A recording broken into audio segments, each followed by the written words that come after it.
అండి. అందరికీ నమస్కారం. Welcome to my channel. ఈ వీడియోలో ఉద్యోగులకు కీలక సమాచారం విడుదల. హైకోర్టు సంచలన తీర్పండి. పూర్తి వివరాలైతే వీడియోలో తెలుసుకుందాము. వీడియో అయితే ఎక్కడే గానీ స్కిప్ చేయకుండా ఎండ్ వరకు చూసేయండి. అప్పుడే ఇన్ఫర్మేషన్ పూర్తిగా అర్థమవుతుంది. అలాగే వీడియో చూస్తున్న ప్రతి ఒక్కరు లైక్ చేయండి ఫ్రెండ్స్. ఈ వీడియోని తోటి ఉద్యోగ మిత్రులతో అయితే షేర్ చేయండి. కొత్తగా మన ఛానల్ చూస్తున్నవారు ఇంకా ఎవరైనా సబ్స్క్రైబ్ చేసుకోకపోతే వెంటనే మన ఛానల్‌ని సబ్స్క్రైబ్ చేసుకోండి. సబ్స్క్రైబ్ చేసుకోవడం వల్ల నేను చేసే ప్రతి ఒక్క వీడియో మీ వరకు రీచ్ అవుతుంది. ఇంకా ఆలస్యం చేయకుండా వివరాల్లోకైతే వెళ్ళిపోదాము. ఫ్రెండ్స్ ఇక విషయానికొచ్చినట్టయితే ఆంధ్రప్రదేశ్ రాష్ట్ర ప్రభుత్వ ఉద్యోగులందరికీ ఎంతో ప్రాముఖ్యత కలిగిన ఒక కీలకమైన గత వార్త. కీలకమైన వార్త గత కొద్ది రోజులుగా చర్చనీయాంశంగా మారింది. రాష్ట్ర పరిపాలనా యంత్రాంగంలో పనిచేస్తున్నటువంటి వేలాది మంది ఉద్యోగుల భవిష్యత్తును ప్రభావితం చేసే ఈ విషయం ప్రస్తుతం అందరి దృష్టిని ఆకర్షిస్తోంది. వాస్తవానికి ప్రభుత్వ శాఖలో వివిధ కారణాల వల్ల ఉద్యోగులపై క్రమశిక్షణ విచారణలు జరుగుతూ ఉంటాయి. అయితే ఇవి ఏళ్ల తరబడి ఒక కొలిక్కి రాకుండా పెండింగ్‌లో ఉండటం వల్ల ఉద్యోగులు తీవ్ర ఇబ్బందులైతే ఎదుర్కొంటున్నారు. ముఖ్యంగా విచారణలు సాగుతున్నాయి అన్న నెపంతో వేలాది మంది అర్హులైన ఉద్యోగులకు రావాల్సిన పదోన్నతులు నిలిచిపోయాయి. దీనివల్ల వారు నైతికంగా మరియు ఆర్థికంగా నష్టపోతున్నారు. కేవలం పదోన్నతులే కాకుండా సర్వీసు పూర్తి చేసుకొని పదవీ విరమణ పొందిన వారికి అందాల్సిన రిటైర్మెంట్ బెనిఫిట్స్ కూడా అందకపోవడంతో వారి జీవితం ఆందోళనలో కూరుకుపోయింది. ఈ దుస్థితిపై స్పందించినటువంటి ఆంధ్రప్రదేశ్ గౌరవ హైకోర్టు రాష్ట్ర ప్రభుత్వానికి అత్యంత కీలకమైన మరియు సంచలనమైన ఆదేశాలనైతే జారీ చేసింది. అసలు రాష్ట్ర వ్యాప్తంగా ఎన్ని కేసులు పెండింగ్‌లో ఉన్నాయి? ఈ జాప్యానికి గల కారణాలేమిటి? మరియు హైకోర్టు విధించిన డెడ్‌లైన్ ఏమిటి? అనే పూర్తి వివరాలను మనం లోతుగా పరిశీలించాల్సిన అవసరం అయితే ఉంది. వివిధ ప్రభుత్వ శాఖల్లో ఉద్యోగులపై ఉన్నటువంటి క్రమశిక్షణ విచారణలు ఏళ్ల తరబడి నత్తనడక సాగడంపై హైకోర్టు తీవ్ర స్థాయిలో తన ఆగ్రహాన్ని మరియు అసహనాన్ని వ్యక్తం చేసింది. సాధారణంగా ప్రభుత్వ నిబంధనల ప్రకారంగా ఏదైనా క్రమశిక్షణ కేసు నమోదైతే దాని విచారణను అత్యంత వేగంగా పూర్తి చేయాలి. నిబంధనల ప్రకారం సాధారణంగా ఉండే కేసులను కేవలం 3 నెలల కాలపరిమితిలోపు పూర్తి చేయాలి.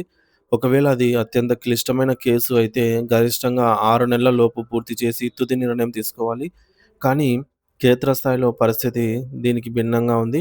ఏళ్లు గడుస్తున్నా విచారణలు ముగియకపోవడంతో ఉద్యోగులు కార్యాలయాల చుట్టూ తిరగలేక మానసిక వేదనకు గురవుతున్నారని జస్టిస్ విజయ్ కుమార్ గారు తన తీర్పులో ఆవేదన వ్యక్తం చేశారు. తమకు రావాల్సిన పెన్షన్ డబ్బులు అందక, తమ కుటుంబ అవసరాలను తీర్చుకోలేక చాలా మంది వృద్ధ ఉద్యోగులు హైకోర్టును ఆశ్రయించాల్సి వస్తుంది. ఇలాంటి కేసుల సంఖ్య రోజురోజుకు పెరిగిపోవటం వల్ల కోర్టు ఆందోళన వ్యక్తం చేసింది. రాష్ట్రంలోని వివిధ శాఖల వారీగా పెండింగ్‌లో ఉన్న కేసుల గణాంకాలను పరిశీలిస్తే పరిస్థితి ఎంత తీవ్రంగా ఉందో అర్థమవుతోంది. రాష్ట్ర వ్యాప్తంగా మొత్తం మీద సుమారు 5,426 క్రమశిక్షణ కేసులు ఇంకా పరిష్కారం కాకుండా మూలన పడి ఉన్నాయి.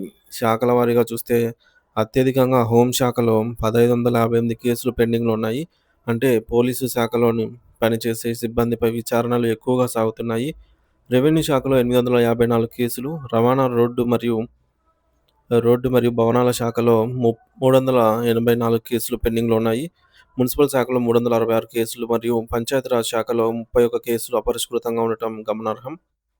ఇవి కాకుండా మిగిలిన ఇతర చిన్న మరియు పెద్ద శాఖల్లో కూడా గణనీయమైన సంఖ్యలో కేసులు పెండింగ్‌లో ఉండటం వల్ల మొత్తం వ్యవస్థపై ప్రభావం అయితే పడుతోంది. ఈ విచారణల జాప్యం వల్ల ఉద్యోగులకు జరిగే నష్టం అంతా ఇంతా కాదు. విచారణ ముగియలేదనే కారణంతో ప్రమోషన్‌లు రాక జూనియర్ల కింద సీనియర్లు పనిచేయాల్సిన పరిస్థితి ఏర్పడుతోంది. మరికొంతమంది ఉద్యోగులు విచారణ తేలక ముందే తమ ఉద్యోగ విరమణ వయస్సు పూర్తి చేసుకొని రిటైర్ అవుతూ ఉన్నారు. గతంలో కోర్టులు ఇచ్చిన ఉత్తర్వులను కూడా అధికారులు అమలు చేయలేకపోవడం వల్ల పదవీ విరమణ తర్వాత కూడా తమ సొంత డబ్బుల కోసం ఉద్యోగులు పోరాటం చేయాల్సొస్తుంది.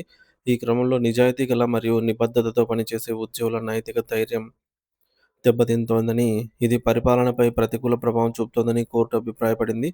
ఒక ఉద్యోగిపై అభియోగాలుంటే వాటిని వెంటనే నిరూపించి చర్యలు తీసుకోవాలి. లేదా వారు నిర్దోషులని తేలితే వెంటనే వారి హక్కులను పునరుద్ధరించాలి. కానీ ఇలా మధ్యలో వేలాడదీయడం సరైనది కాదని కోర్టు స్పష్టం చేసింది. ఈ గందరగోళ పరిస్థితిని తీవ్రంగా పరిగణించిన హైకోర్టు రాష్ట్ర ప్రభుత్వ ప్రధాన కార్యదర్శికి కఠిన ఆదేశాలు జారీ చేసింది. ఈ వ్యవహారంలో తక్షణమే జోక్యం చేసుకొని పెండింగ్‌లో ఉన్నటువంటి కేసులన్నిటిని త్వరితగతిన పరిష్కరించేలాగా చర్యలు తీసుకోవాలని ఆదేశించింది. రాబోయే జూన్ 15వ తేదీ నాటికి ఈ విచారణల పురోగతి ఏ స్థాయిలో ఉంది, ఎన్ని కేసులు పరిష్కరించారనే అంశంపై పూర్తి స్థాయి నివేదికను కోర్టుకు సమర్పించాలని స్పష్టం చేసింది. ఒకవేళ ఏదైనా కేసులో విచారణ ఆలస్యం అవుతూ ఉంటే దానికి గల బలమైన కారణాలను వివరిస్తూ ఒక అఫిడవిట్ దాఖలు చేయాలని కోర్టు ఆదేశించింది. హైకోర్టు తీసుకున్న ఈ చారిత్రాత్మక నిర్ణయం వల్ల రాష్ట్ర వ్యాప్తంగా వేలాది మంది ఉద్యోగుల కుటుంబాల్లో కొత్త ఆశలు చిగురిస్తూ ఉన్నాయి. ప్రభుత్వం ఇప్పుడు యుద్ధ ప్రాతిపదికన స్పందించి ఈ క్రమశిక్షణ కేసులను త్వరితగతిన ముగించేలాగా శాఖాధిపతులకు ఆదేశాలు ఇవ్వాలని అందరూ కోరుకుంటున్నారు. ఎన్నో ఏళ్లుగా ప్రమోషన్ల కోసం ఎదురుచూస్తున్న వారికి మరియు పెన్షన్ డబ్బుల కోసం కళ్ళు కాయలు కాసేలాగా చూస్తున్న వృద్ధులకు ఇది నిజంగా ఒక గొప్ప శుభవార్త. ప్రభుత్వ యంత్రాంగం ఈ కోర్టు ఆదేశాలను ఏ విధంగా అమలు చేస్తుంది, బాధితులకు ఏ మేరకు న్యాయం జరుగుతుంది అనేది వేచి చూడాలి. ఈ అంశంపై మీ వ్యక్తిగత అభిప్రాయం ఏమిటి? ప్రభుత్వ శాఖల్లో విచారణలు ఇంత ఆలస్యం కావడానికి కారణం ఏమై ఉండవచ్చు? మీ ఆలోచనలను మరియు అభిప్రాయాలను కింద కామెంట్ సెక్షన్‌లో అయితే తప్పకుండా పంచుకోండి. Thank you for watching this video.